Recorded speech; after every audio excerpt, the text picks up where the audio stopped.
Let's fix overcooked cold porcelain clay. First, I am taking the moisturized variant of Vaseline and applying it on the slab.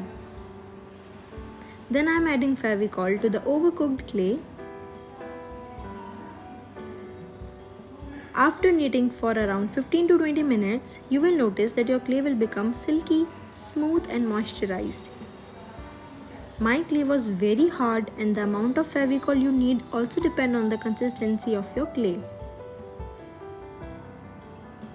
After 20 minutes of kneading, you can see that my clay has become very smooth and soft.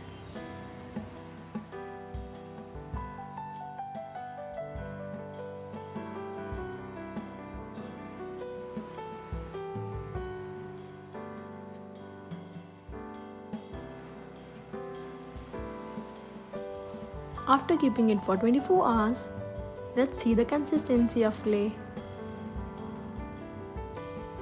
As you can see, it becomes buttery, smooth and silky.